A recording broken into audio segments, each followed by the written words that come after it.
তায়েফের ময়দানে আমার রাসূল রক্ত দিয়েছেন। আমি সেই তায়েফ সফর করেছি। সেই তায়েফ, আমি তায়েফের ইতিহাস হাদিসে পড়েছি, চোখে দেখি নাই। তায়েফের চিত্র নিজের চোখে দেখে প্রাণ ভরে কেঁদেছি। যেখানে রাসূলের রক্ত পড়েছে, 3টি জায়গায় রাসূলের রক্ত পড়েছে। সবচাইতে বেশি রক্ত পড়েছিল যে জায়গাটিতে, সেই জায়গায় প্রাণ ভরে কেঁদেছি। আমার স্ত্রী আমার সাথে ছিলেন। আমি তায়েফে গিয়ে লোকেরা আমাকে যখন বলল বিশ্রাম নিতে, আমি বললাম না, বিশ্রাম করব না, আগে আমারে নিয়ে যাও। আমার রাসূলকে মারছিল যে রাস্তাটা, ওই রাস্তাটা আমার আগে দেখাও। 3 দিনের না খাওয়া,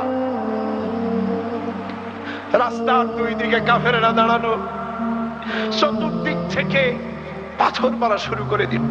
আহারে, এমন সুন্দর চেহারার মানুষ দেখে কেমনে মারল তারা। হুজুর পড়ে গেলেন, ওরা কাফেরেরা এসে জোর করে ধাক্কা মেরে হাঁটালো। আবার হুজুর পড়ে গেলেন, বেহুশ হয়ে পড়লেন। আবার ওরা উঠাইয়া জোর করে আবার হাঁটালো। তৃতীয় শেষ জায়গায় গিয়ে হুজুর বেহুশ হয়ে পড়ে গেলেন। শরীর থেকে সবচাইতে বেশি রক্ত পড়েছে সেখানে। আমি লম্বা সেজদায় পড়ে এত কান্না কাঁদছি, আরে আমার নবীজির রক্ত পড়েছে এই মাটিতে। ফেরেশতারা এসে বলছেন, হে রাসূল, আপনার এই অবস্থা থেকে আকাশের ফেরেশতারা কাঁদতে কাঁদতে অস্থির হয়ে গিয়েছে। আপনি আমাদের অনুমতি দেন, এই পাহাড় চাপা দিয়া কাফেরের কুষ্টি সাফ করে দেই। আমার নবীজি বললেন, না, আমি তা বলবো না। আমি তো পৃথিবীর মানুষকে প্রতিশোধ দিতে আসি নাই। আমি যদি হুকুম করি আর আমার হুকুম মতো সবগুলি যদি পাথর চাপা দিয়ে মারিয়ে ফেলে দাও, তাহলে আমি কাল কালে পৌঁছাবো লা ইলাহা ইল্লাল্লাহু মুহাম্মাদুর রাসূলুল্লাহ।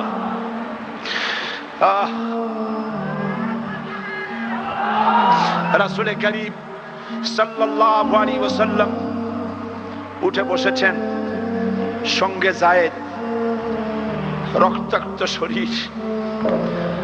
আরে, যেই শরীরের দিকে মানুষ একবার তাকাইলে চোখ ফিরাইতে পারত না। হযরত আয়েশা বলেছেন, যে সমস্ত নারীরা ইউসুফ আলাইহিস সালামের দেখে হাত কেটে ফেলাইছিল, ওরা যদি আল্লাহ রাসূলকে দেখতো, হাত কাটতে কাটতে কলজা কাটিয়ে ফেলাই দিত, টের পাইতো না। এমন মানুষের গায়ে কেমনে পাথর মারলো?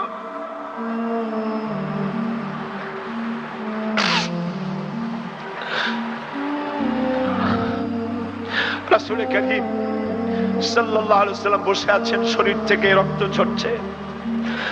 বুখারী শরীফে এসেছে, আত্তাস নামক এক যুবক আঙ্গুরের বাগান থেকে 1 গ্লাস আঙ্গুরের শরবত এনে হুজুরের হাতে দিলেন। এত কষ্টের পর 3 দিনের না খাওয়া ক্ষুধার্ত নবী 1 গ্লাস আঙ্গুরের শরবত সবটুকুন পান করে একটা স্বস্তির নিঃশ্বাস ফেললেন। বললেন, তোমার নাম না আত্তাস? তিনি বললেন, হ্যাঁ, আমার নাম আত্তাস। তোমার বাড়ি হযরত ইউনূস আলাইহিস সালামের গ্রামে? বললেন যে হ্যাঁ, আমার বাড়ি ইউনূস আলাইহিস সালামের গ্রামে। যুবক জিজ্ঞেস করলেন, হুজুর, আপনি কি করে বুঝলেন আমার নাম আত্তাস আর আমার বাড়ি ইউনূস আলাইহিস সালামের গ্রামে? আপনি জানলেন কি করে? হুজুর বললেন, আমিও নবী, ইউনূস আলাইহিস সালামও নবী। এক নবীর খবর আর এক নবীর কাছে থাকে। রাসূল গায়ের রক্তগুলি ধুইয়ে 2খানা হাত আল্লাহর দরবারে তুললেন। আজকে দুনিয়ায় কেউ নাই হুজুরের, খাদিজা নাই, আবু তালেবও নাই, রাসূল একা। সাহাবীরা দিনের বেলায় কাফেরদের ভয়তে হুজুরের সঙ্গে দেখা করতে পারে না। হুজুর বলেন, আমার ওই কষ্টের সময় খাদিজা নাই। ওই সব পাথরগুলি আমি আজও চিনি, যে পাথরগুলি আমি যাওয়ার সময় রাস্তায় পাথরগুলি আমাকে বলেছে, আসসালামু আলাইকা ইয়া রাসূলুল্লাহ। পাথরগুলি আমাকে সালাম করেছে। আল্লাহ পাক আমাকে সান্ত্বনা দিয়ে বলেছেন, ইয়া আইয়ুহান নবী হাসবুকাল্লাহ। ও নবী, কোন চিন্তার কারণ নাই, আমি আল্লাহ তোমার জন্য যথেষ্ট। তুমি আমার চোখের সামনে। হযরত খাদিজা রাসূলুল্লাহ কোন সময় ভুলতে পারেন নাই। হযরত খাদিজার কথা হুজুর বলেছেন, আকাশের নিচে জমিনের উপরে খাদিজার চাইতে উৎকৃষ্ট উত্তম মহিলা আকাশের নিচে জমিনের উপরে আর নাই।